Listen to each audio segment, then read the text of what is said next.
వరంగల్ యువ వైద్యుడి హత్య ఘటనలో సమాజం నివ్వెరపోయే నిజాలు వెలుగులోకి వచ్చాయి. ప్రేమించి పెళ్లి చేసుకున్న భర్తను తన సుఖం కోసం సుపారీ ఇచ్చి చంపించింది ఓ భార్య. చివరికి నేరస్తురాలిగా తేలింది. నేరస్తుల్లో ఒకరేమో భావితరాలకు భవిష్యత్తు పాఠాలు నేర్పే అధ్యాపకురాలు, మరొకరు నేరం చేసిన వారిని దండించే క్రమశిక్షణ కలిగిన ఖాకి. వీరిద్దరూ కలిసి హంతకులుగా మారారు. నేరం ఒప్పుకున్నారు. కటకటాల పాలయ్యారు. రాష్ట్రంలో సంచలనం సృష్టించిన యువ డాక్టర్ సుమంత్ రెడ్డి హత్యాయత్నం ఘటనలో సంచలన విషయాలు వెలుగులోకి వచ్చాయి. వరంగల్ హంటర్ రోడ్లోని వాసవినగర్ ప్రాంతానికి చెందిన గాదె సుమంత్ రెడ్డి కష్టపడి చదువుకుని డాక్టర్ అయ్యాడు. వివాదాలకు దూరంగా ఉంటూ తన పని తాను చేసుకునేవాడు.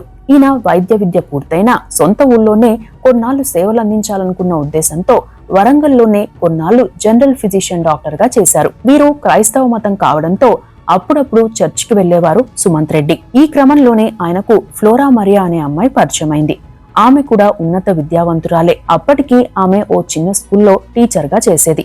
సుమంత్ రెడ్డితో పరిచయం తర్వాత వీరు తరచూ కలిసేవారు. ఆ క్రమంలోనే ప్రేమలో పడ్డారు.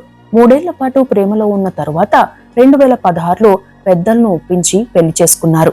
వీరిది కులాంతర వివాహం. అయితే తాను కూడా తన కాళ్లపై నిలబడాలనే లక్ష్యంతో ఆమె ఉద్యోగం చేస్తానంటే ఒప్పుకున్నాడు సుమంత్ రెడ్డి. ఆమెకు అండగా ఉంటానని మాటిచ్చాడు, ప్రోత్సహించాడు. తన బంధువులకు సంగారెడ్డిలో విద్యా సంస్థలుండడంతో అక్కడ చేరాలని సూచించాడు. ఆ విద్యా సంస్థతో మాట్లాడి పెట్టాడు కూడా. అలా 2018లో ఆ స్కూల్ అడ్మినిస్ట్రేషన్ వ్యవహారాలు చూసుకుంటూనే టీచర్ గా ఉద్యోగంలో చేరింది ఫ్లోరా మరియా. అప్పటికి సుమంత్ రెడ్డి వేరే హాస్పిటల్లో చేసేవారు. భార్య ఉద్యోగం కోసం సుమంత్ సంగారెడ్డికి షిఫ్ట్ అయ్యారు. అక్కడి ప్రైమరీ హెల్త్ సెంటర్ లో కాంట్రాక్ట్ మెడికల్ ఆఫీసర్ గా చేరాడు. వాస్తవానికి వరంగల్లోనే ఆయన కెరీర్ బాగుంటుందని భావించిన భార్య కోసం సాక్రిఫైస్ చేసేందుకు సిద్ధపడ్డాడు కూడా. సంగారెడ్డి వచ్చాక కొన్నాళ్లకు వీరు పిల్లలను కనాలని భావించారు. ఫ్లోరా మరియా అప్పటికే ఓవర్ వెయిట్ అయ్యారు. మెడికల్ చెకప్ చేయించుకోవడంతో ఆమెకు థైరాయిడ్ ఉందని తేలింది. వెయిట్ తగ్గాలని డాక్టర్లు సూచించడంతో ఫ్లోరా సంగారెడ్డిలో సిద్ అనే జిమ్ లో చేరింది. ఈ క్రమంలో అక్కడ ట్రైనర్ గా పనిచేసే ఎర్రవుల శామ్యూల్ పరిచయమయ్యాడు. కొన్నాళ్ల తరువాత వారు క్లోజ్ అయ్యారు. వివాహేతర సంబంధం పెట్టుకున్నారు. అయితే ఫ్లోరా ఇంటికి వచ్చాక కూడా వీడియో కాల్స్ మాట్లాడుకునేవారు. తన ప్రవర్తనలోనూ తేడా వచ్చింది. దీంతో సుమంత్ రెడ్డికి అనుమానం వచ్చి నిఘా పెట్టడంతో ఫ్లోరా ఎర్రవుల శామ్యూల్ కి మధ్య ఉన్న అక్రమ సంబంధం విషయం బయటపడింది. దీంతో సుమంత్ రెడ్డి ఫ్లోరాను మందలించాడు. పద్ధతి మార్చుకోవాలని, మనం కలిసి ఉండాలంటే ఇటువంటి వాటికి దూరంగా ఉండాలని చెప్పారట. అంతేకాకుండా సంగారెడ్డిలోనే ఉంటే మళ్లీ సమస్యలు వస్తాయని, ఫ్లోరా వైఖరిలో మార్పు రాదేమోనన్న ఉద్దేశంతో తనకు ట్రాన్స్ఫర్ చేయించుకుని తాను కూడా వరంగల్ కు షిఫ్ట్ అయ్యారు. ఈ విషయం తల్లిదండ్రులకు తెలిస్తే బాధపడతారన్న ఉద్దేశంతో వారికి తెలియనివ్వలేదు. అయితే ఫ్లోరాలో మాత్రం మార్పు రాలేదు. శామ్యూల్ తో తరచూ మాట్లాడేది. దీంతో ఇంట్లో గొడవలు జరిగేవి. ఆ సమయంలోనే ఆమెకు జనగామ జిల్లా పెంబర్తి సోషల్ వెల్ఫేర్ కాలేజ్ లో అధ్యాపకురాలుగా ఉద్యోగం వచ్చింది. ఆ తరువాత ఆ కళాశాలను రంగసాయిపేటకు మార్చారు.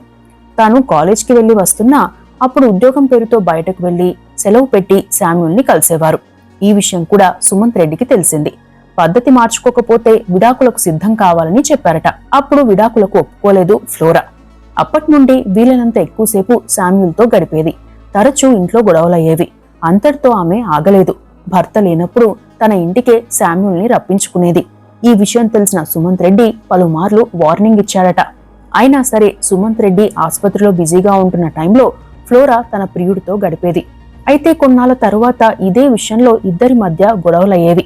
దీంతో ఫ్లోరా తన భర్త నుండి విడాకులు అడిగింది. అప్పటికే ఎన్నిసార్లు హెచ్చరించినా ఆమె మారకపోవడం, ఆ తరువాత విడాకులు అడగడంతో అందులో ఏదో కుట్ర ఉందని భావించిన సుమంత్ రెడ్డి విడాకులు ఇచ్చేందుకు ఒప్పుకోలేదు. అప్పటికే సుమంత్ రెడ్డి పేరుతో కొన్ని ఆస్తులున్నాయి. భారీగా భరణం తీసుకోవడంతో పాటు కేసులు పెట్టి ఇరికించవచ్చనే ఉద్దేశం ఫ్లోరాకు ఉందని సుమంత్ రెడ్డి భావించి ఉండవచ్చు.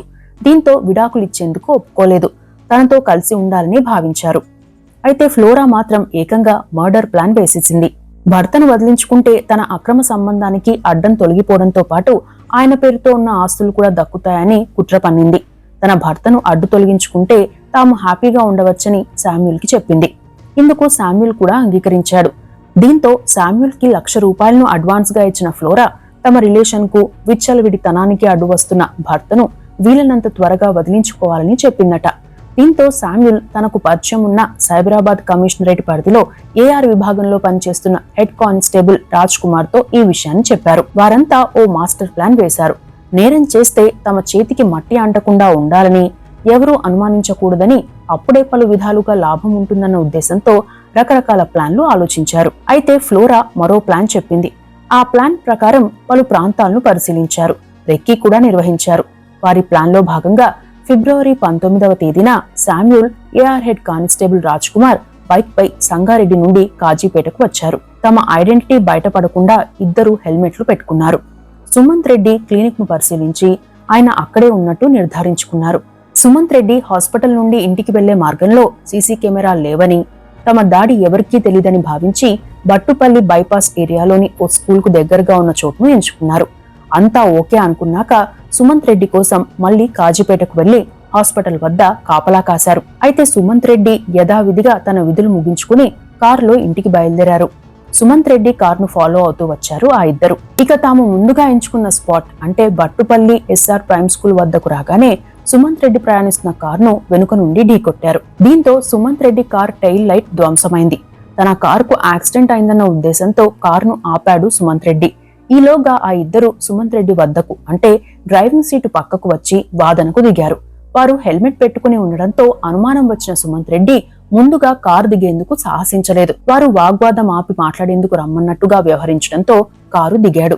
అతను కారు దిగి తన కార్ సిగ్నల్ లైట్ చూస్తుండగానే తమ వద్ద తెచ్చుకున్న సుత్తితో సుమంత్ రెడ్డి తలపై కొట్టాడు శామ్యూల్. ఒక్క దెబ్బతో సుమంత్ రెడ్డి కింద పడిపోయాడు. గొంతు పైన బలమైన వస్తువుతో దాడి చేశారు.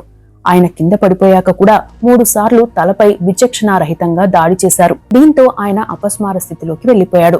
అప్పటికే రక్తపు మడుగులో ఉన్న సుమంత్ రెడ్డి చనిపోయాడనుకున్న శామ్యూల్, రాజ్ కుమార్ అక్కడి నుండి వెళ్లిపోయారు. కాసేపటి తరువాత రక్తపు మడుగులో కొట్టుమిట్టాడుతున్న సుమంత్ రెడ్డిని చూసిన స్థానిక ప్రయాణికులు 108 కు పోలీసులకు సమాచారం ఇచ్చారు. వెంటనే ఆసుపత్రికి తరలించారు. అప్పటికే ఆయన పరిస్థితి విషమించింది. బ్రెయిన్ డెడ్ అయినట్టుగా గుర్తించారు. విపరీతంగా రక్తం పోవడంతో ఇక బతకడం కష్టమని చెప్పారు వైద్యులు. కార్ నంబర్ ఆధారంగా సుమంత్ రెడ్డి అని గుర్తించిన పోలీసులు ఆ కుటుంబ సభ్యులకు సమాచారం ఇచ్చారు. దీంతో అతన్ని హైదరాబాద్ కు తీసుకువచ్చారు. ఇక్కడి వైద్యులు కూడా అదే విషయాన్ని చెప్పడంతో తిరిగి వరంగల్ కు తీసుకెళ్లారు. ఈ ఘటన జరిగిన తర్వాత ఫ్లోరా తనపై ఎలాంటి అనుమానం రాకుండా వ్యవహరించింది. బాగా యాక్టింగ్ చేసింది.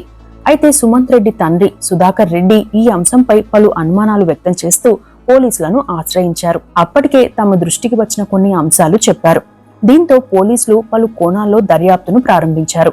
అదే సమయంలో ఫ్లోరా ప్రవర్తన విషయంలో పోలీసులకు పలు అనుమానాలు వచ్చాయి. ఆ సమయంలోనే ఘటనా స్థలానికి కాస్త దూరంగా సీసీ కెమెరాలను పరిశీలిస్తే ఓసారి 3 వ్యక్తులు రావడం, మరోసారి వారిలో 2 వ్యక్తులు ఆ ప్రాంతంలో తిరిగినట్లు తేలింది. వారి కదలికలు అనుమానాస్పదంగా ఉండడంతో లోతుగా దర్యాప్తు ప్రారంభించారు. ఇక అదే వ్యక్తులు కాజీపేటకు వెళ్లడం, సుమంత్ రెడ్డి కారు వెనుకే తిరిగి రావడం గమనించారు. వారిపై నిఘా ఉంచారు. ఈ ఘటన జరిగిన కొన్ని రోజుల తర్వాత ఇంట్లోని బంగారం అమ్మేందుకు వెళ్తున్న శామ్యూల్, రాజ్ కుమార్, ఫ్లోరా మరియాలను అరెస్ట్ చేశారు. ఫ్లోరా ఫోన్ ను స్వాధీనం చేసుకున్నారు.